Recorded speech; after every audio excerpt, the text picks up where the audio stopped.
Welcome back to Orthodoxy Going Eat Beach, and here we are with another episode of Pan-Orthodox Roundtable. Here we are featuring Christian Chaillot, who is known for her writing, her her opinions, and her leadership in Oriental Byzantine dialogues.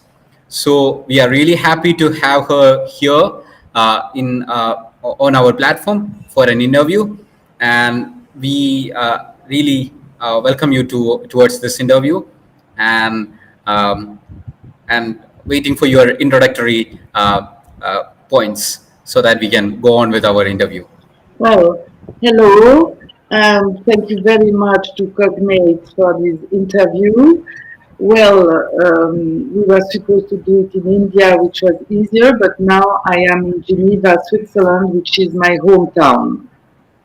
And if you want me to introduce myself, I am a lay woman, Orthodox of the Patriarchate of Constantinople, which is today situated in Istanbul, in Turkey. And my great interest is the dialogue between the so-called Eastern Orthodox and Oriental Orthodox churches. So just to remind you that the Eastern Orthodox are the old patriarchate of the Greek Orthodox tradition or Byzantine tradition of Alexandria, Jerusalem, Antioch, and Constantinople. And then from Constantinople, many new patriarchates and churches were elaborated. For example, the Church of Russia, the Church of Serbia, Romania, etc. And as for the Oriental Orthodox churches, we include the Coptic Church of Egypt, the Ethiopian Church, the Armenian Church, and the Syrian Orthodox Church tradition, which has two branches, one with the Patriarch in Damascus in Syria, which has followers in India, and your church, Autocephalous Church, called Malankara Orthodox Church.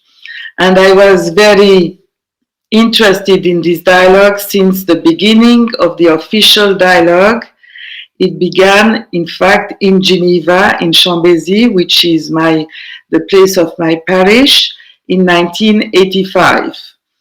And the beginning of this dialogue was very fruitful.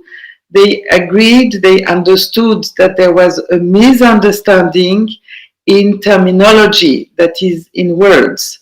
And I can explain more about it, but they agreed that, in fact, when you understand properly what Cyril of Alexandria wrote about Christology and what was written at the Council of Chalcedon in 451, in fact, there were different words, terminology, as I said, but that the Christology was the same, and that we all believe that Jesus Christ is fully God and fully man, without separation and without mixture, because this was the problem, after Chalcedon.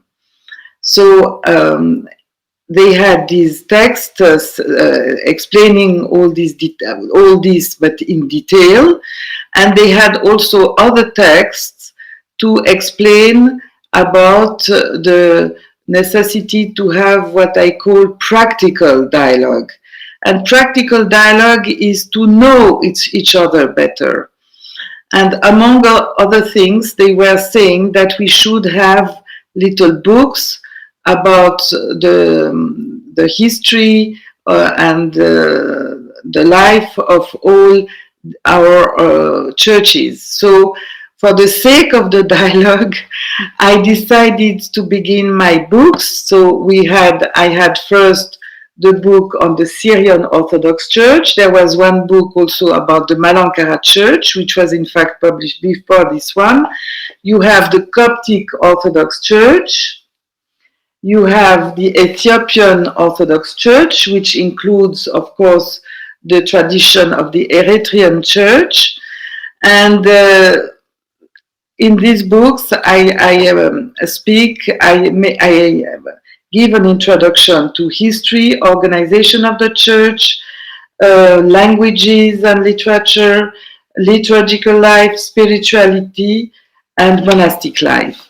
And then we can understand what is specific for each tradition, and also to understand how much we have in common. And also to understand that if our liturgical texts are different in words, they are very similar, in the way that a liturgy is celebrated, and also that we can be enriched by all these texts of each tradition, not only the liturgical texts, but the patristic texts, the monastic texts, etc. So we have to understand how rich is every tradition of all the Oriental Orthodox churches, and as well as of the Eastern Orthodox churches. And so this has been my work now for the last 40 years, not only writing books and articles, but also I was very interested in what we call the practical dialogue, that is to meet the people, to, for instance, also I have organized in Western Europe some concerts with liturgical music, so that we can hear the different liturgical music of the different churches. Or we have to meet visiting parishes, meeting the priests, meeting the people. So I think it is very important, and it is part of the ecclesiology of the Orthodox tradition, that you don't only speak about a theological dialogue, but you have also to express it through all kinds of different meetings. The introduction really gave us really to know more about your work, your area, and also about your activities in Eastern or Oriental dialogues. And it can be named as an unique work throughout all these 40 years, and we have less activists like this who works in the area. That's why we, as our organization, we really admire your works, and we really we really support your works that you are still doing, like in this 40th year of your activities. And it's really just one word, because of course I may be criticized by some people, but I don't know why God put this will for this dialogue, this dream also of our unity one day. And so I must say that I was always careful to do all this work with the blessing of my spiritual father, my late father Boris Bobrinskoy, who used to be the dean of Saint-Serge Theological Institute in Paris. I also asked blessing from the late Metropolitan Damaskinos of the Patriarchate of Constantinople, who used to be the president, one of the two presidents of the theological dialogue, and who also wrote prefaces for my book. I have also prefaces of my book by Patriarch Bartholomew of the Patriarchate of Constantinople. So I do it as a lay woman, but I consider that it is a work for the church, and it is not just an independent work. So it's very important, to have the support of our bishops and even patriarch. Yeah, of course. Of course, it's important. Even when we work, we really feel that we also, like, even if it's coming from the layman's perspective, or even if it is coming from the higher authorities, each plan or program should have equal importance. Like we all know, lay people or the real church followers has to involve in these type of dialogues and these type of works for the fulfillment of the same, or for the materialization of the decisions taken through the dialogues and through all these commissions and through all these understanding. So So my role is not official. You see, I am not part of the official dialogue. It is, I don't want to say a private work, but it is given. My work is given for the people who want to use it to know each other and to work for the dialogue in their own ways. yeah, that's the biggest unique contribution that's made from your side, and that the whole Orthodox world will tune into, and to get the positive vibes from your contributions, Yes. your writings, and your work towards the future. And my books are translated into 11 languages, which is a lot of work to find good translators and publishing houses, etc. But this is part of the dialogue, you know. Even though when we speak of the theological the dialogue, I think it must be done in English, because if at Chalcedon everything was said in Greek, today the common language is English, you know. So it's very important to go back to the official texts of today in English, and to make sure that if they are translated, they are properly translated, in order not to create new misunderstandings about words, you know. And this is why, I mean, you have to be careful about so many details in order to have a very fruitful and positive dialogue, and not to create new misunderstandings, because of course this is not the aim of the dialogue in general and of my work in particular. As we have heard a lot of about the dialogue, we all really like to know what's its present situation, what's its present developments, and whether these dialogues are happening nowadays, and how it's materializing in the present era, where it's essential in our own situation. We like to hear these responses from your side and your opinions on the Yes. same. So when we speak of the dialogue, and I mean theological dialogue, but dialogue at large, between the Oriental Orthodox churches, I repeat, the Coptic Church, Ethiopian, Armenian, and churches of the Syriac tradition, including the Malankara Church.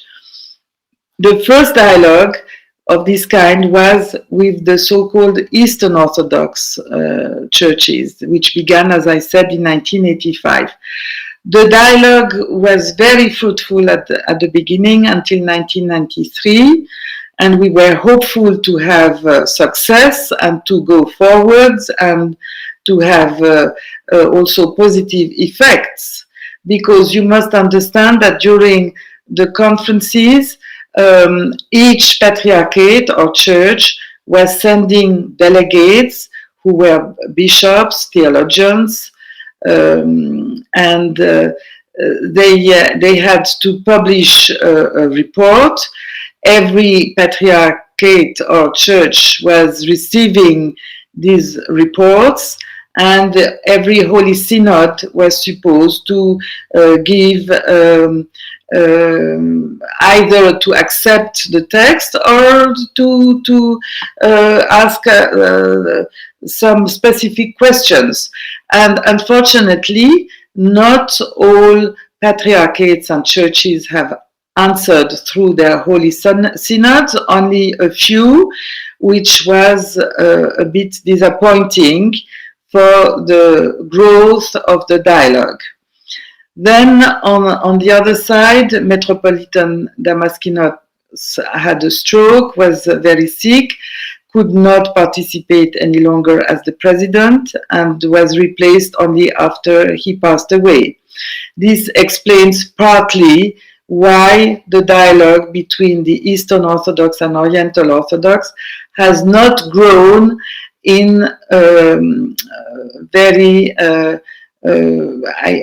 it has not grown very much since 1993. At the same time, other churches have begun a dialogue, a theological dialogue with the Oriental churches, that is the Catholic Church and the Anglican Church. And they have been very organized, and they have had a yearly meeting until now. So, of course, when you have a yearly meeting, you can grow much more in a dialogue. But I would say that still, at the theological level, I would say that the most fruitful dialogue could be with the Eastern Orthodox churches, because, again, we have so much in common.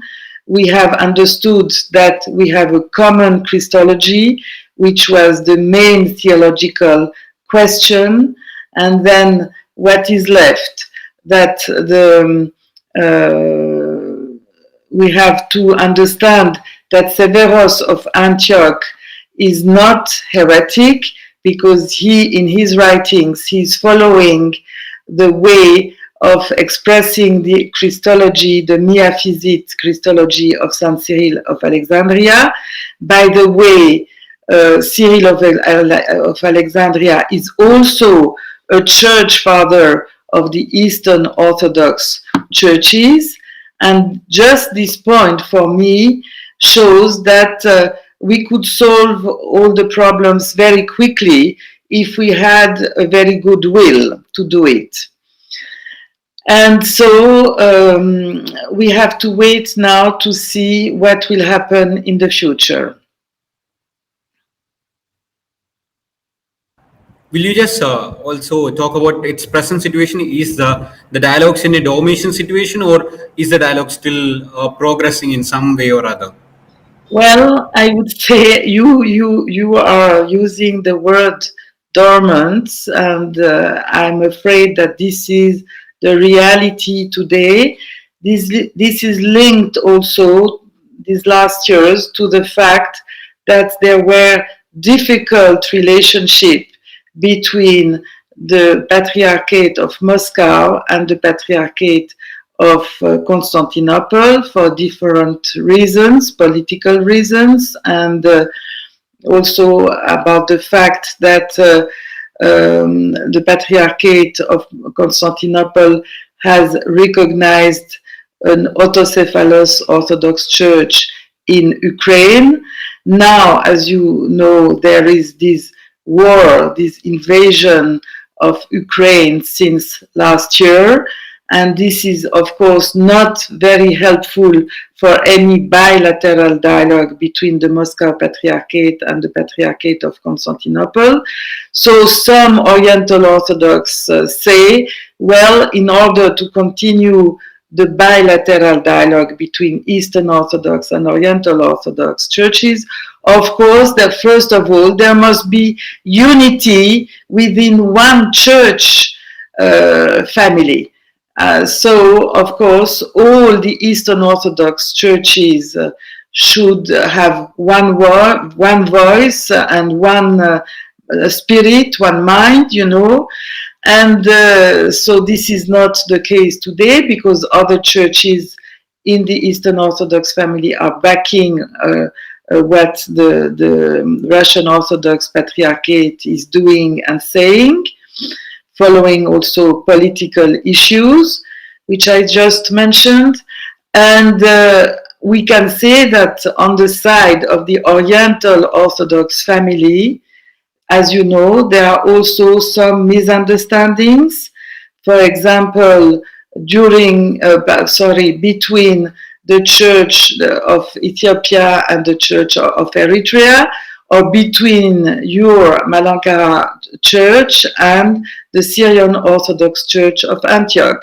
So, of course, this is the human weakness, and I think we must stand in front of God and of the Holy Trinity. And we must read the gospel very carefully, not only read it, but we must apply it in our own personal lives, but also in the life of our churches. And once we manage to have this attitude according to the gospel and being real disciples of Christ, then of course every family of church will be united, and then we can be ready for a real Christian dialogue. I don't know now how much time it will take to reach this spiritual attitude, which is anyhow always necessary for any dialogue. And we should never forget that Christ gave this order. It is written in the gospel that all his disciples should be one. So what are we really doing in order to follow his words, you know? And so I think that this is the most important point. I think that the worst sickness of the Orthodox Church, and I speak for my family of the Eastern Orthodox churches, but I think it can be applied in other churches. The worst sickness today is nationalism. And this creates many problems and many divisions. And so we have to understand that the Church of Christ must not be involved in politics, in economy, etc. You know, because then church people become politicians, become businessmen, and this has nothing to do with, you know, the message of Christ and what the church should be, must be. So this is why I am preparing a book now with articles about the concept of unity in the Orthodox Church tradition, because we have to put this main question in front of ourselves, each of us, in front of our priests, of our clergy, in front of our bishops and patriarchs, because otherwise, you know, we are far from the gospel. And so we have to understand what unity means in the Orthodox Church tradition.